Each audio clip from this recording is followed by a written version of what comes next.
एक विलासपुर गांव में ममता अपने बेटे के साथ रहती थी। ममता काफी गरीब थी। वह गांव-गांव जाकर सब्जी बेचा करती थी और उसी से ही अपना गुजारा किया करती थी। ऐसे ही एक दिन मोहन अपनी माँ से कहता है, माँ, आपको एक खुशखबरी सुनानी थी। बेटा, क्या बात है? माँ, मुझे शहर में नौकरी मिल गई है। यह तो खुशी की बात है बेटा, लेकिन अकेला शहर में कैसे रहेगा?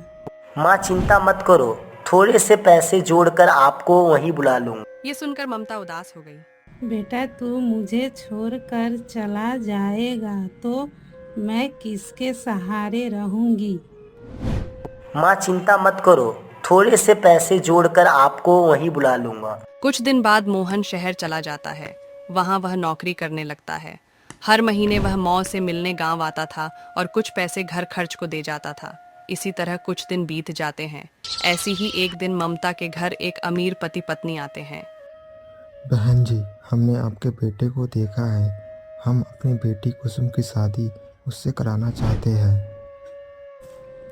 बहन, हमारी बेटी बहुत सुंदर है और हम आपको बहुत सारा दहेज देंगे। हमारे पास बहुत पैसा है।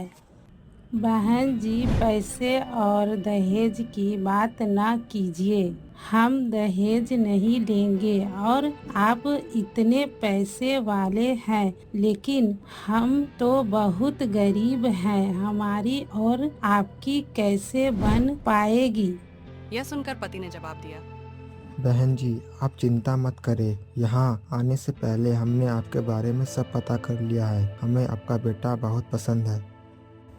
ममता मोहन से बात करके दोनों लड़की देखने चले जाते हैं। लड़की उन्हें पसंद आ जाती है। इसके बाद दोनों की शादी हो जाती है। शादी के बाद कुसुम बहू बन के घर आ जाती है। कुछ दिन गांव में रहने के बाद मोहन अपने काम पर जाने लगता है। मैं इस गांव में नहीं रह सकती, मुझे भी शहर ले चलो। तुम कुछ दिन माँ के साथ रहो, फिर मैं तुम दोनों को शहर ले जाऊंगा। मैं इस गरीबी में नहीं रह सकती। पता नहीं पापा ने क्या देखकर मेरी शादी यहाँ कर दी। या तो मुझे शहर ले चलो या फिर मैं अपने पापा के घर जा रही हूँ। बेटा, तू बहू को लेकर चला जा, मेरी चिंता मत कर। नहीं माँ, ऐसा करते हैं, हम सब साथ चलते हैं शहर। तीनों शहर में रहने लगते हैं। ऐसे कुछ दिन बीत जाते हैं और कुसुम का व्यवहार धीरे धीरे बदल जाता है। वह हर समय सास से छुटकारा पाने के बारे में सोचती रहती है। ऐसी ही एक दिन ममता मोहन से बात कर रही थी। तभी वहाँ कुसुम आ जाती है। मां जी, आप भड़का लीजिए। इन्हें मेरे खिलाफ जब से ये शहर में आए हैं ना, तो मुझे कहीं घुमाने लेकर ही नहीं गए हैं और ना ही मेरे साथ ढंग से बात करते हैं, और ये सब आपके कारण हो रहा है। ये किस तरह बात कर रही हो तुम मेरी माँ से? क्या कमी रह गई मेरे प्यार में? बस मैं केवल इसलिए कहीं नहीं जा पाता क्योंकि मेरे पास टाइम नहीं है, वरना माँ तो हमेशा मुझसे तुम्हें कहीं ले जाने की बात करती है। इसलिए मेरी माँ पर झूठे आरोप लगाना बंद करो। यह सुनकर कुसुम को और गुस्से में आ जाती है। बेटी, गुस्सा मत कर, मैं इससे बात करती हूँ। मोहन, तू आज ही बहू को लेकर घुमाने ले जा और जो वह कहे उसकी हर बात माना कर। रहने दीजिए मां जी, आप ही इन्हें भड़काती हैं और मेरे सामने भली बनने का नाटक कर रही हैं। मुझे अब कहीं नहीं जाना, और जाना भी होगा तो आपसे पूछने की जरूरत नहीं है। ये कहकर वह कमरे में चली जाती है। उसकी इस बात से ममता बहुत दुखी होती है। उसके अरमानों पर पानी फिर जाता है। इधर मोहन भी बहुत दुखी होता है। अगले दिन से कुसुम ने दोनों के लिए खाना बनाना बंद कर दिया और मोहन के जाने के बाद अपने पिता के घर चली जाती। घर का सारा काम ममता करती और जब मोहन के आने का समय होता तो उससे 1 घंटे पहले कुसुम आ जाती थी। इस बात का मोहन को जरा भी पता नहीं था। एक दिन कुसुम अपने साथ एक आदमी को लेकर घर आई। मां जी, ये सुरेश जी हैं। ये बुजुर्गों को तीर्थ यात्रा पर ले जाते हैं। 1 महीने की यात्रा है जिसमें सारे तीर्थ कराते हैं, बहुत कम खर्च में। मैंने पैसे जमा करा दिए हैं, आप शाम को ही इनके साथ चली जाना।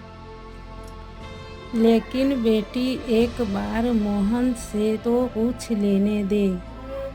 नहीं मां जी, वो आपको जाने नहीं देंगे और ऐसा मौका आपको दोबारा नहीं मिलेगा।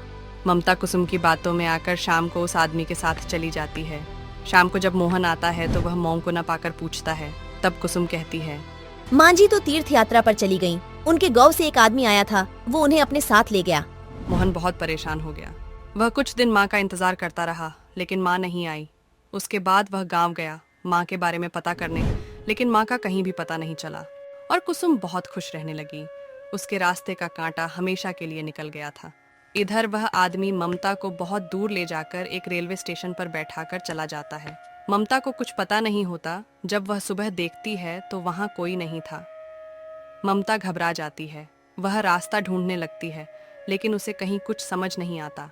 इधर मोहन अपनी माँ के लिए बहुत परेशान रहने लगा। वह बीमार पड़ गया। कुसुम ने जब यह सब देखा तो वह एक दिन अपने पिताजी के पास गई।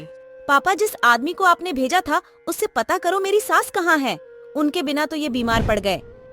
बेटी, तेरी सास को छोड़ने के बाद वह आदमी वापस आ रहा था, उसका एक्सीडेंट हो गया, वह मर गया और अब मैं भी बीमार पड़ा हूँ। बेटी, हमें ऐसा नहीं करना चाहिए था। यह सुनकर कुसुम रोने लगती है। इधर माँ के गम में मोहन की बीमारी बढ़ जाता है। उसके बचने की कोई उम्मीद नहीं रहती। मोहन एक दिन कुसुम से कहता है, कुसुम, तुम मुझे मेरे गांव ले चलो। मैं अपना प्राण अपने घर में त्यागना चाहता हूँ। मेरी अंतिम इच्छा पूरी कर दो। यह सुनकर कुसुम रोने लगती है और मोहन को गांव ले जाती है। जब वे अपने घर पहुंचते हैं, कुसुम घर में जाती है तो देखती है ममता घर में खाना बना रही थी। माँ, तुम यहाँ कैसे? मैंने तुम्हें कहाँ कहाँ नहीं ढूंढा। बेटा, बहू ने जिस आदमी के साथ मुझे तीर्थ यात्रा पर भेजा था, वह धोखा देकर भाग गया। मैं भटकते भटक किसी तरह गांव पहुंच गई। मुझे लगा मेरा शहर में आना बहुत बहू को पसंद नहीं था, इसीलिए यही मैं मेहनत मजदूरी करके अपना गुजर बसर करने लगी। लेकिन तूने अपनी ये हालत कैसे बना रखी है? माँ जी, मुझे माफ कर दीजिए। आपसे पीछा छुड़ाने के चक्कर में मैं अपनी ही गृहस्थी में आग लगा बैठी। इनका ये हाल है कि डॉक्टर ने जवाब दे दिया। यह सब मेरे पिता ने करवाया था। वे भी बहुत बीमार हैं और वह आदमी एक्सीडेंट में मर गया जिसे मेरे पिता ने भेजा था। अब तुम यहाँ से चले जाओ। मैं अपने माँ के ही चरणों में मरना चाहता हूँ। मुझे चैन से मरने दो। नहीं बेटा, अब तू क्यों चिंता करता है? मैं तुझे मरने नहीं दूंगी और बहू को माफ कर दे। इससे अपने किए की सजा मिल गई। उसके बाद सास बहू ने दिन रात मोहन की सेवा की, उसे खुश रखने की कोशिश की। माँ का प्यार पाकर मोहन कुछ ही दिनों में बिल्कुल ठीक हो गया। माँ, मैं शहर नहीं जाना चाहता। यहीं कुछ काम कर लूँगा। शहर की चाकाचौंध में सब धुंधला नजर आता है, यहाँ तक कि रिश्ते भी।